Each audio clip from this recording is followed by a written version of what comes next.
Hello and welcome. I'm back on the plot today and my first job is going to be planting out some of my tomato plants. But before that, let me show you just a couple of things that have happened on the plot since I was last here. The compost heaps, or bins rather, have already been put into use. So the other day I went and got a load of manure. It is fairly fresh manure. It's somewhere between, fresh and 3 months old. So I've just filled that bin and it'll just rot down now until I use it next March. But what I do plan to do is to fill the layer of fresh compost, so about 6 inches of fresh compost, I'll put on top of this rotten manure, and I will plant my squash plants, or I will grow my crown prince plants on top of this manure heap. So I'm just waiting for the manure heap to shrink as much as it's going to shrink. I mean, it will shrink more over time, but initially when you put your manure in there, it shrinks a good little bit, like compost. When you fill your compost beds up first off, you think, yeah, they're right to the top, and then after about a week you realise that they've dropped a little bit. Well, the manure heap will do the same. So I'm just waiting for that to drop before I plant into it. So you can see here it's not right up to the top, but when I filled it, it was sort of over the top, if that makes sense.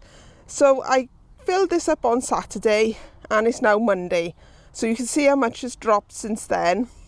And then I've also made a start on filling this compost bin with scraps from the house. And that had been in my compost caddy for quite some time before I brought it down. So it is absolutely in here. It really, really reeks. Honestly, it's just as well it's not smell-o-vision because it is revolting. But the smell will go in a bit. It's just because it's been in there now for about a month and it's just like been sitting in the plastic and everything. So that'll be fine, but it does stink. Well, let's go down and see the tomatoes. I did say I had a couple of things to update you on, didn't I? But it turns out it was just that pile of manure. As usual, I am talking a pile of shit. Anyway, let's get on with the tomatoes. I'm a bit ashamed really to show you these tomatoes because they have literally dried out overnight. They were looking fine yesterday and I thought, oh, they'll be all right. I'll plant them out tomorrow. But some of them have just got a little bit too dry and they're beginning to droop. But that's fine. I'll get them straight into the bed and give them a good old water and then they'll be all right. And I've also got my mixture of marigolds and basil. Now, I'm really annoyed because something has been eating my marigolds. I had all these full of marigolds and something ate them in the greenhouse, and similarly all these pots were full of basil. This is just normal basil and this is Thai basil, but they were all full of them. And a blinking snail or a slug or something has got to them. I did look in my greenhouse and hunt out what I thought I'd found, but there was obviously more hiding somewhere else. So hopefully some of those marigolds will come back anyway, and if not, I'll just buy some from the garden centre or from a supermarket or something, and replace the plants that don't come through. But enough waffling, let's get on and do some work. So I've got this bed here which is full of garlic, and I've got the bed behind me which are full of onions, and I'm going to plant in the middle of where the garlic is. I'm going to plant my tomatoes. So I've got a fair mixture here, and I'll go through what plants are what when I've planted them. But I just want to get the spacings right now. So for example, this one here will be Outdoor Girl.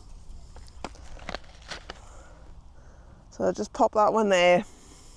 And then about 30 centimetres between each one, which is roughly the middle of where the square of garlic is.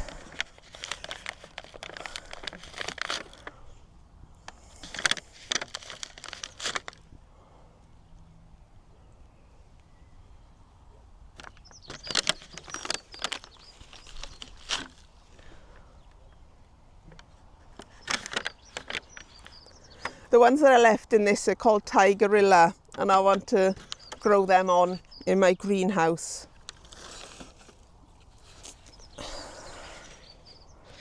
This variety is San Manzano.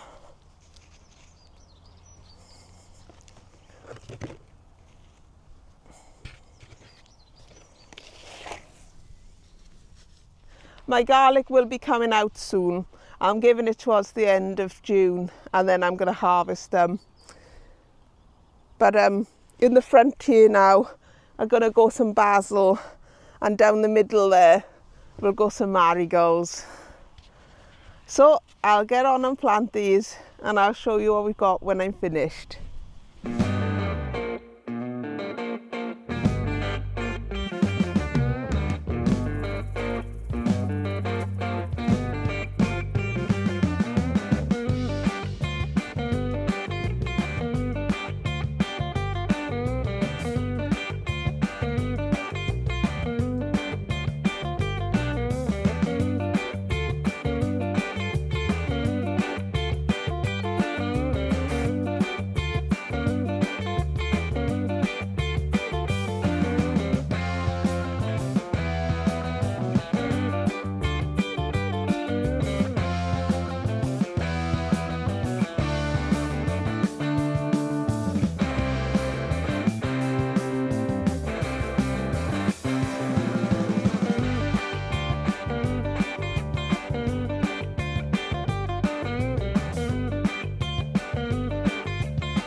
That's the onion bed all planted up.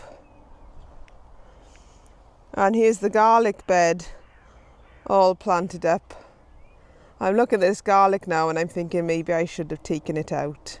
But I have got too many jobs to get on with today, so that has to be a next week job really.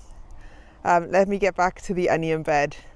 So this bed has only had the marigolds down the middle and the tomatoes. I haven't put the basil in here because I'd run out of basil in the pots, but I have got a small pot of Thai basil at home, which when I transplanted the ones into the pots that you saw earlier, I didn't have room for those ones, so I just left them in a pot all bunched together, and I'll just have to separate them into clumps and plant them out down here when I next come down. But I have got a job that I think is going to take me a long time to do today, so let's have a look at that. And the next job is to put frames in here for these peas to climb up, and then I need to put in protection around them so that the rabbits don't get in and eat them all. So this side, where I just put sort of the temporary one, you can see that some of them are really suffering now because they're constricted by this netting. So I need to put in the supports here for the pea frame to climb up, and then I can take away this frame. Now the camera's in the right place, I could take away this frame and just, put it up there for the time being. And I also need to weed in this bed. I think I might dismantle this frame. I think it's a bit big for down here.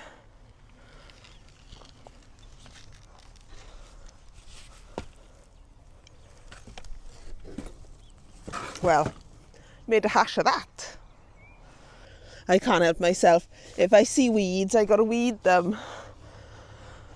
Right, let's get these ones up. Right. I'll just get this netting off so they can breathe a bit easier. Oh God, I just disturbed another ant's nest. I'm going to be eaten alive now. Right, I'm hoping this is going to be the length. Yes. I didn't know if that would be the right length for the bed, but fortunately it is. I think this is 8-foot pole. So these ones here I think will grow quite high, whereas the two side ones won't grow so high. So I'm going to do this one taller than the two side ones. So essentially I'm just going to make two A-frames.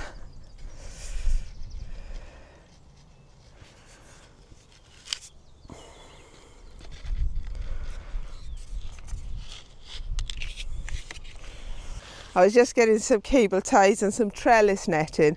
I'm not sure if the trellis netting is going to be tall enough, so we'll have to see anyway. Bit of a experiment this way.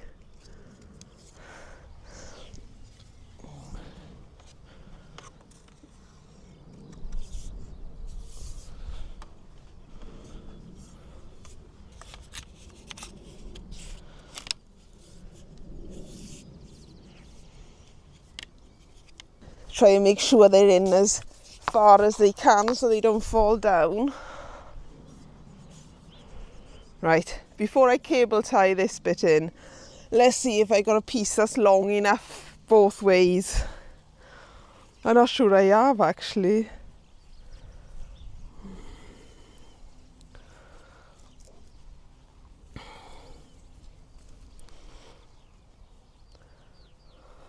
This is called trellis netting, and it looks like it's in a tangle, but it does kind of just come out of its tangle quite easy. I have a few there.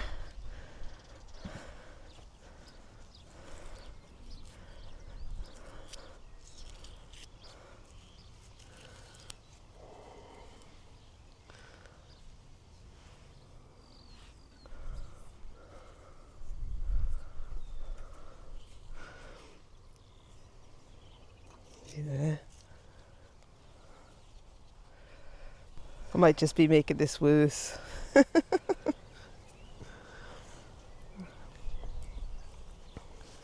Meanwhile, 6 hours later, just about, I reckon, just about.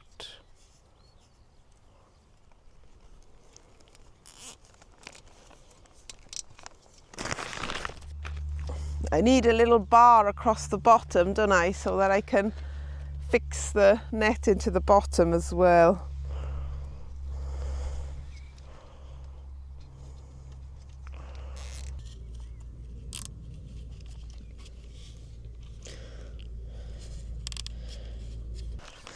It's kind of taking shape.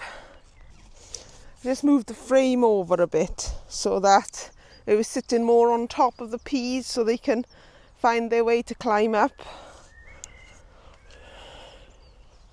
Let me bring you in for a closer look. So I've just put that bar there, and then hopefully the peas will climb up the netting and they'll get away. I think you can get this trellis netting in smaller grids, which is probably better for peas, because this netting is more for beans and squashes to climb up.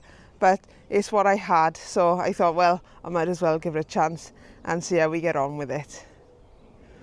Now to do the other sides.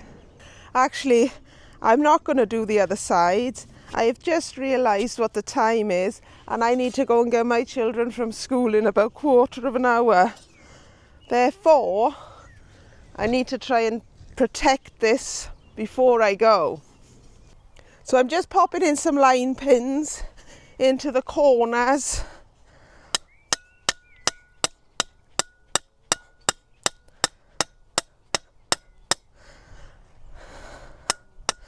And I'm hoping to attach some chicken wire or rabbit wire around the outside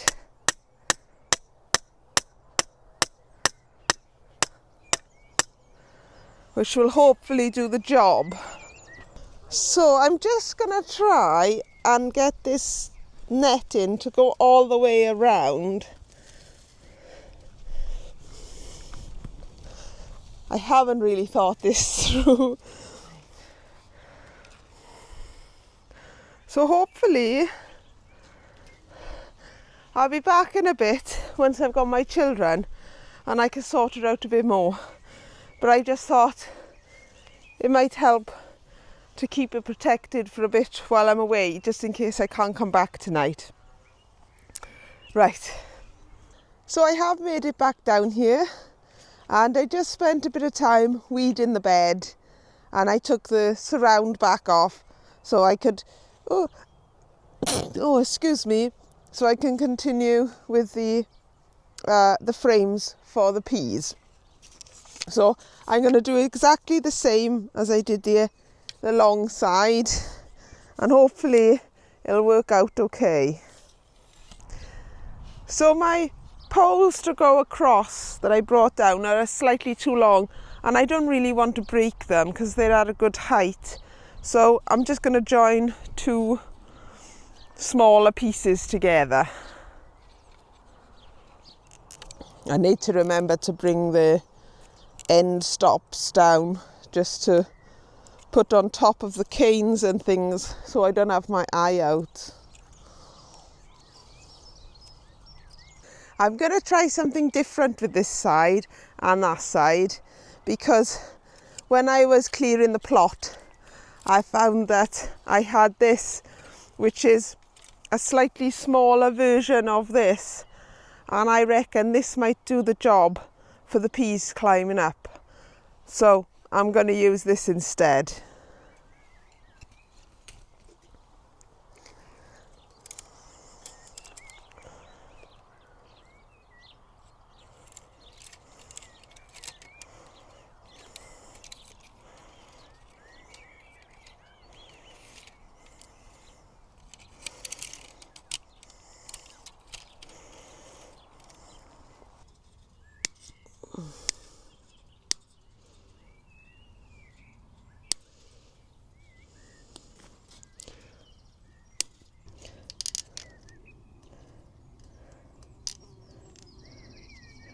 Now this side is done, I'm going to get on and do the other side. I'll bring you back when I'm done and show you what it's looking like. Okay, here we are, 6 hours later. Well, not exactly, but it feels like that. So we've got the wire in there now. Hopefully the peas will find their own way up. Once they get a bit bigger, I can start to feed them through. And the same that side, and the same with the Kent blue peas here. I now just need to hope that no pigeons come down and eat them in the night, because they're not protected from above, they will just be protected from around. So fingers crossed that I come back and I've got some peas. One last job on this bed is to dig up those two sweet corn and move one to here and then replant one there, because this one, as you can see, hasn't germinated. But I did have 9 out of 10 of the kernels germinate, so I'd say that was good going, wouldn't you? Can't really complain about that, can I?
because I've transplanted it, I'll just give it a quick water and the one next to it. And then hopefully they'll settle like the other ones, and that will all be good. Right, I'll get this surround back on and I'll show you what this Fort Knox is looking like. So it isn't pretty, but let's hope it holds and keeps the rabbits out and apparently the deer. Because now it turns out we might have deer getting in here as well. So I need to raise the level on my fence, which I'll have to do pretty soon, but not today because I've got plenty more jobs to do.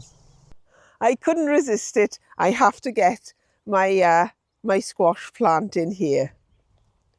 I've got my crown prince here. I think it's looking good to me. I've got 2 to go in, but I'm just putting the first one out to see if it's going to get eaten, or if, you know, it's almost raining today and it's a bit windy. So I'm just putting this out as a test. And if this does well, I'll put the other one out soon. So I got some compost from the garden centre that I'm just going to put on top.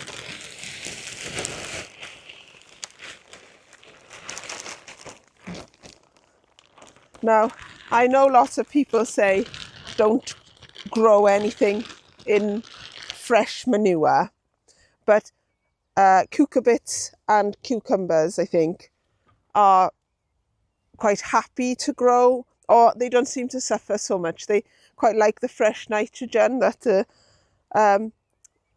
horse manure has when it's rotting down.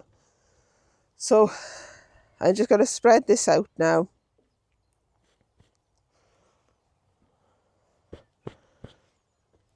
And then work out. I think this looks like it wants to grow that way. So I'm going to plant it in this corner and hopefully it'll grow that way. So I'm just going to pop some fish blood and bone underneath where it's going to grow.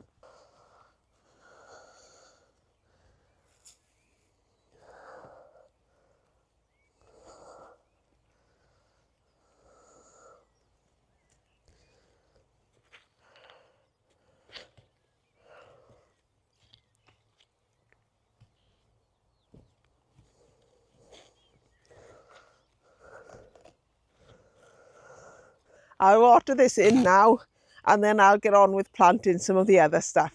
So let's go and see what else I've got to plant out. So I'm pleased to say my beans have grown. I've got dwarf borlottis as well as some runner beans and 2 Greek gigantes here. So I'm going to plant the dwarf borlotti beans in between the sweet corn, kind of like a 2 sisters approach.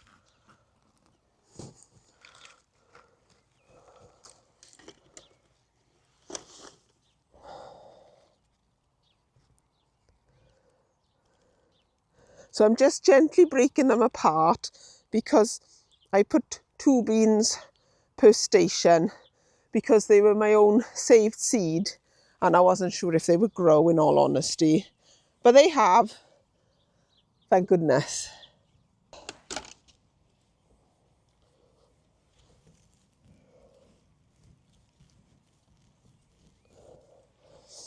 I'll get on and plant the rest and I'll show you what I've got when I'm finished. So here they are, planted in amongst the sweet corn. I haven't done one right in the middle because it's always hard to harvest those. But hopefully these plants will do well. Right, now we've planted the 2 sisters, let's go and plant the 3rd one. My next job is to plant my courgettes. So this one is a green bush and that one is gold rush. So I'm hoping that one's going to be yellow and this one's going to be green. I've got some dahlias that I grew from seed to go next to them because I thought that would add a nice splash of colour. So I just need to put some blood fish and bone and some chicken manure pellets in this bed and then we can get planting. apologies if my nose is running all the time. I've got a really bad cold at the moment. I don't often get a cold, but I have got one at the moment.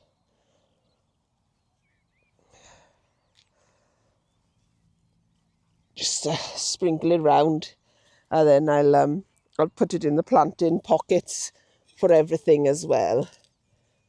Right, those are going in the planting pocket. When I said to you at the start I had things to update you on, I forgot to say that I had added the top layer onto these two beds here because they were sunken in the ground. So I meant to update you with that, but I forgot.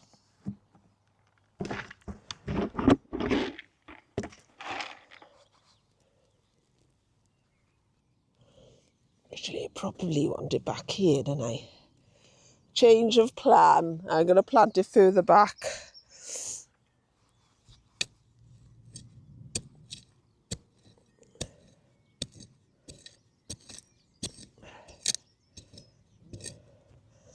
Because in theory, it should grow like that.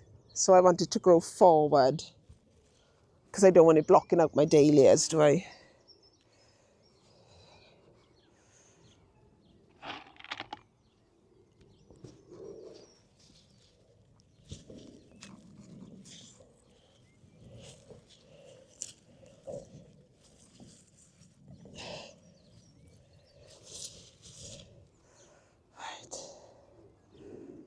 Right, so I'll just work in the fertiliser now, and I'll plant the other one, and as always I'll show you what we've got at the end. Here are the two beds all planted up. I've put some snapdragons there and some foxgloves which I've sown from seed, but I don't know if they'll take. And then there's the dahlia there, the gold rush courgette there, and then the same this side as the other side. So foxglove, dahlia, snapdragon, foxglove, snapdragon, and foxglove. These need a thorough water though, because this is very dry.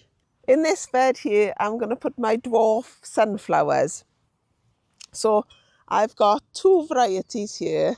This one is just a mini sunflower, but I think this grows larger than these ones, which are called Little Leo. So I think I'll put two at the back, obviously the same the other side.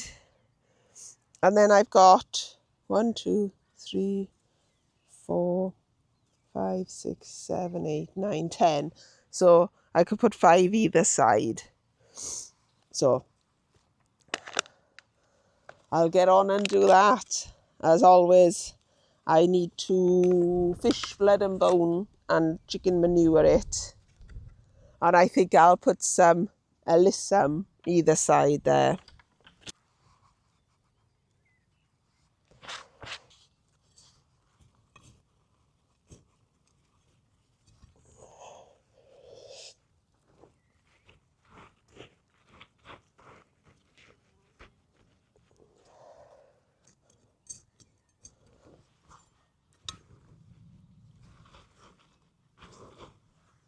Here they are.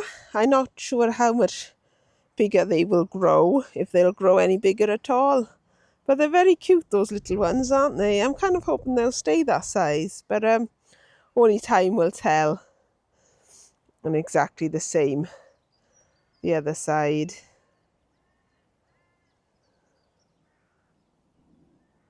So I just need to give everything a thorough water and then cover everything over. Hopefully they'll grow and we won't get any pests eating them, is the plan. But let's see what I've been up to at home.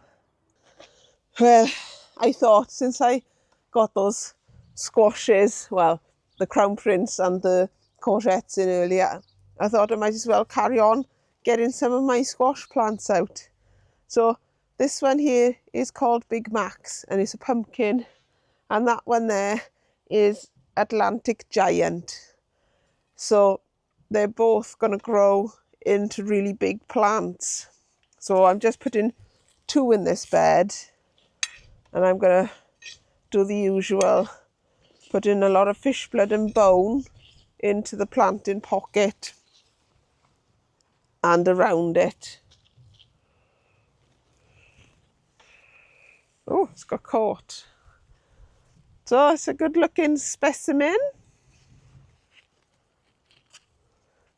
It looks like it's telling me which way it wants to grow, so I'll point it that way in the hope that I can train it like around the bed, so it'll hopefully stay in the bed. I need to give this a good old water, this bed, because when I just pop that one in now, it's all dry down there. So I need to water everything really in this garden. And we'll do the same with this one.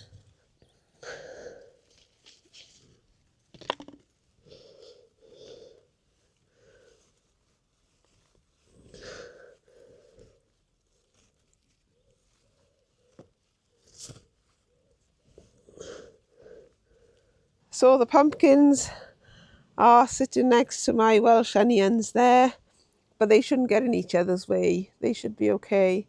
So there's the Big Macs and there's the Atlantic Giant. I just need to water them in now, and hopefully they will grow lovely in that bed. When I did my last video, which was a tour of the plot, Nick from Nick the Gardener's channel, which is a really good YouTube channel, saw that on this tree here I had some cobwebs, and I hadn't really noticed them. I wasn't really, looking for them. But he said that what I had was codling moth.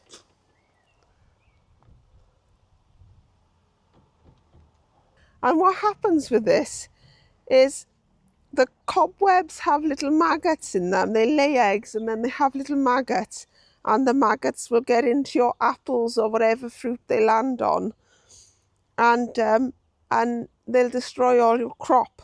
So he told me to cut it out as soon as I saw it. So I did. I ran out here and I cut it out.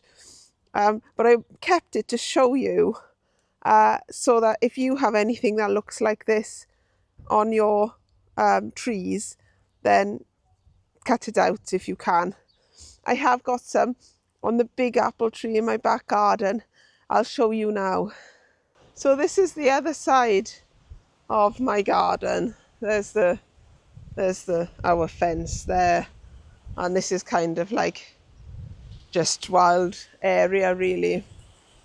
But I noticed the other day, because I parked my car here to load it up with compost, that there it is on this tree as well, which doesn't surprise me at all, because this tree gets infected every year. This is why we're getting rid of it. It never, ever, ever produces any apples for us that are worthy of eating. And we have tried pheromone traps, we've tried tree bands around it, we've got the chickens underneath it, hoping that any grubs they would eat, and they still get up into the tree. So yes, that was no good whatsoever. So thank you, Nick, for that advice. That was really helpful. I really appreciate it. So the job I'm going to do now is to trim my grapevine. So when I was showing this in my last video, I had a few people ask me whether the grapevine would be able to support the amount of fruit that's on here without me cutting it back.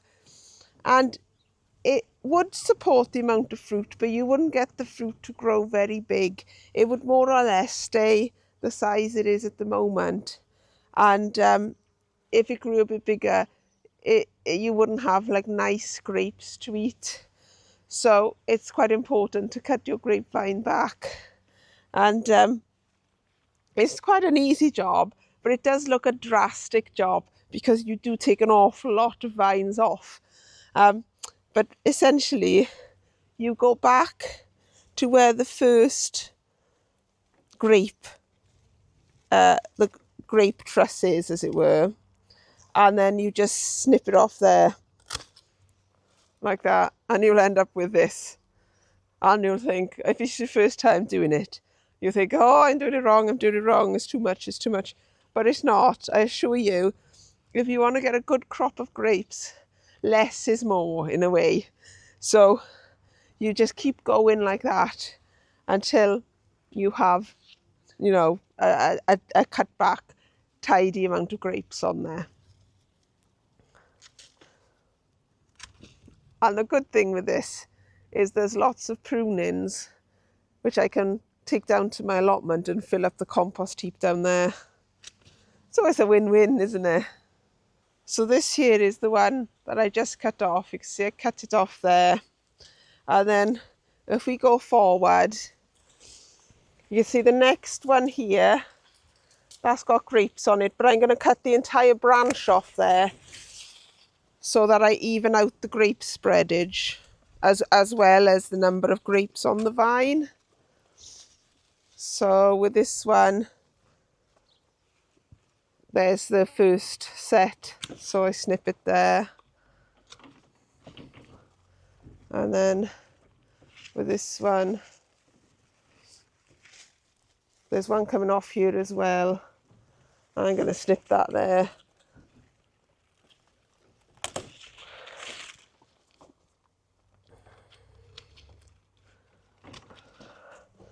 And then with this one, snip it there. And they do get attached like that sometimes, and just cut away the tendrils.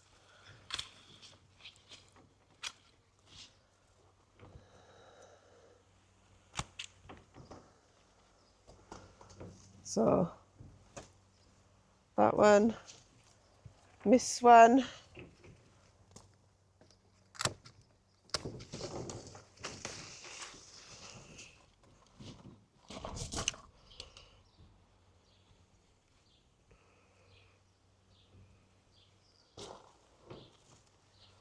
So we've got one there, so snip that off.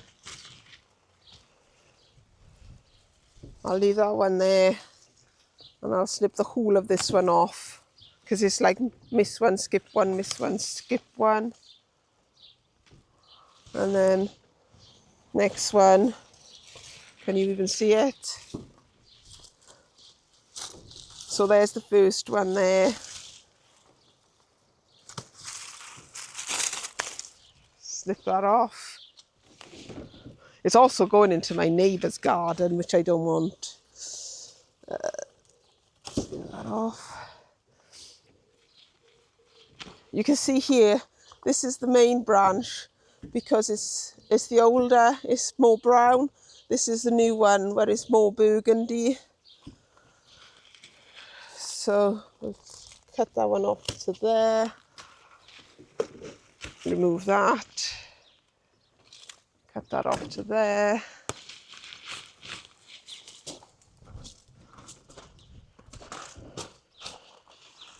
Remove this one, particularly as it's going up over into my neighbour's garden. You can see there the tendril that's holding on to the fence. Snip that one there. And then I'm just going to cut that off there. And that will be the end of that vine now. So then, if I just track you back to where we started, you can see that it's a lot more cleaner than it was. And then you can see down there where I haven't done. So I hope that's been helpful for you. And if you now have a grapevine, you know what to do with it. If you're looking for an outdoor variety, there are loads of them now that will grow in Britain quite happily. I can't tell you the variety of this grapevine because I was given it to me by my father-in-law, who started growing it in a pot, and then it outgrew the pot and he didn't have anywhere to grow it, so he gave it to me. They do have seeds in them, unfortunately, so you can imagine my children don't eat them at all. But they are lovely and sweet when they grow, and you can always make wine out of them, or press them for grape juice. So if you're looking, just do a little bit of research and find one that will, that suits you to grow in your area, because they don't all need to be grown in a greenhouse, especially with the summers, the warmth in the summers these days. They should grow fine outside. So I hope that's been helpful. I've been Bethan. Thank you for watching, and this has been a lovely job.